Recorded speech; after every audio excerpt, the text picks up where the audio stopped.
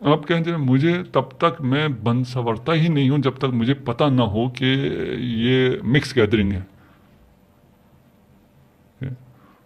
تو یہ لڑکوں کے درمیان بن سور کے جانے کا کیا فائدہ ہے؟ تو پھر مجھ میں کوئی مسئلہ ہے. میں اگر یہاں بن سور کے آتا ہوں کہ میں جا رہا ہوں امام زمانہ کی محفل میں، ٹھیک ہے نا، یہ میری موٹیویشن ہو. آپ پڑھتے ہیں اور جوان ہیں، آپ اور بھی لوگ پڑھتے ہیں، انٹرویو دیتے ہیں، جاب کرتے ہیں، بزنس کرتے ہیں، فلان کرتے ہیں. اگر آپ کی جو ریئل موٹیویشن آپ کے پیچھے ہے، آپ کو یہ پتا ہو کہ آپ کے فادر ہیں یا کوئی بڑا ہے، وہ اگر کوئی گڑبڑ ہوگی تو وہ میرے پیچھے ہے، وہ کور کر لے گا، آپ کا کانفیڈنس لیول بہت زیادہ ہو جائے گا. آپ کو اگر پتا ہو کہ میرے پیچھے امام زمانہ ہے، میں اپنی کوشش کروں گا، وہ میرے لیے دعا کریں گے. میں تمام جوانوں سے کہتا ہوں، آپ کو جو جاب چاہیے ہو، جو آپ کو پوزیشن چاہیے ہو، آپ کو ایگزام ہے، فلان ہو، اپنی محنت کرنے کے بعد. ہاں، محنت اگر نہیں کر رہے تو آپ کو نہیں چاہیے. یعنی کہ اگر آپ محنت کریں گے تو امام دے سکتے ہیں، نہیں، محنت کرنا اس بات کی علامت ہے کہ آپ کو چاہیے یا نہیں چاہیے. اگر آپ کو نہیں چاہیے تو امام بھی آپ کے لیے دعا نہیں کریں گے، آپ کو بھی نہیں دیں گے. اگر آپ کو چاہیے ہو اور جتنی محنت آپ کر سکتے ہیں، ہر کسی کی صلاحیت مختلف ہے نا. ایک چیز آپ ہو سکتا ہے 1 گھنٹے میں کر سکتے ہوں، مجھے وہی چیز کرنے میں 12 گھنٹے لگتے ہوں، تو آپ کو 1 گھنٹے کرنا پڑے گا، مجھے 12 گھنٹے کرنا پڑے گا. وہ کرنے کے بعد ممکن نہیں ہے کہ وہ چیز آپ کو نہ ملے. امپاسبل. آپ کو وہ چیز ملے گی. کیوں؟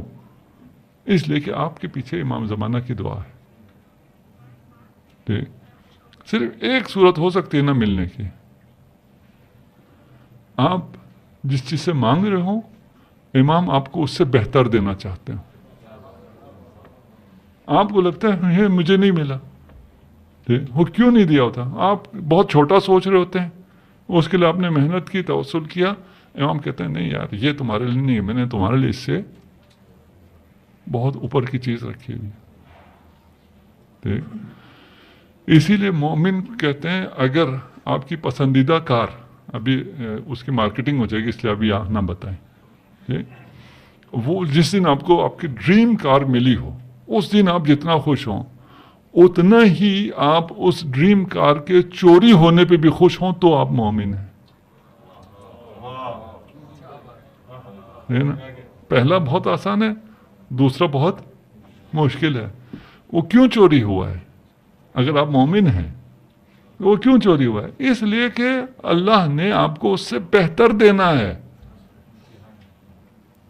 جب اس سے بہتر آپ کو مل رہا ہے تو آپ کیا ہوگا؟ آپ خوش ہوں گے. میں مثال دیتا ہوں، آپ نے ابھی گاڑی واڑی خریدنے کی تو آپ کی عمر نہیں ہے، آپ تو ابھی فون خریدیں گے، پتہ نہیں فلان خریدیں گے نا، یہ گاڑی بھی خریدتے ہیں. مجھے کیا پتا کوئی بلینئر بیٹھا ہوا، ہمیں کیا پتا، آج کل تو چھوٹے چھوٹے بچے بھی بلینئر ہو گئے.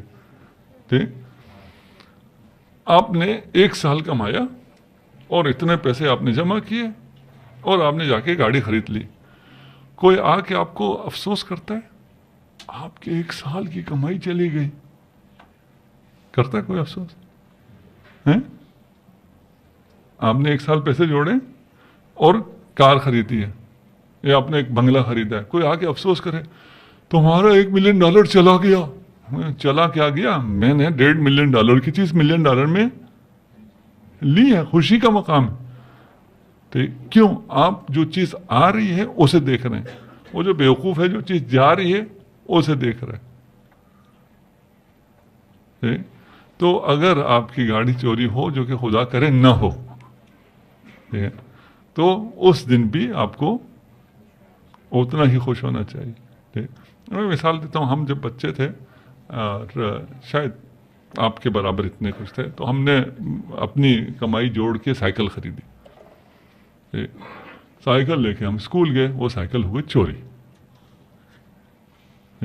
سب سے پہلے تو ہمارا ٹیچر پریشان ہوا کہ اب اس کے والدین آئیں گے، کہیں گے اسکول سے کیسے چوری ہوا. پھر پرنسپل وہ ہوا بڑا پریشان ہوا، ہم سے زیادہ وہ پریشان. ہمیں اس پہ تعجب ہوا کہ یہ کیوں پریشان ہو رہے ہیں, اور ہم پریشان کہ گھر والے ڈانٹیں گے. آ کے بتانا تو پڑتا تھا. والد صاحب کو بتایا کہ سائیکل چوری ہو گئی. انہوں نے کہا شکر الحمدللہ. یہ کیا ہوتا ہے؟ میری سائیکل چوری ہوئی ہے. کہا شکر الحمدللہ. اگلے دن ٹیچر نے پوچھا, پرنسپل نے, ہاں کیا ہوا, بابا نے کیا کہا؟ میں نے کہا ابو نے کہا شکر الحمدللہ. یہ کیا ہوتا ہے؟ اس وقت ہم بچے تھے, یہ حدیث بھی ہم نے نہیں پڑھی تھی, ہمیں سمجھ نہیں, ہمیں یہ ہوا کہ کوئی چوری ہو جائے پھر بھی شکر الحمدللہ کہنا ہوتا ہے.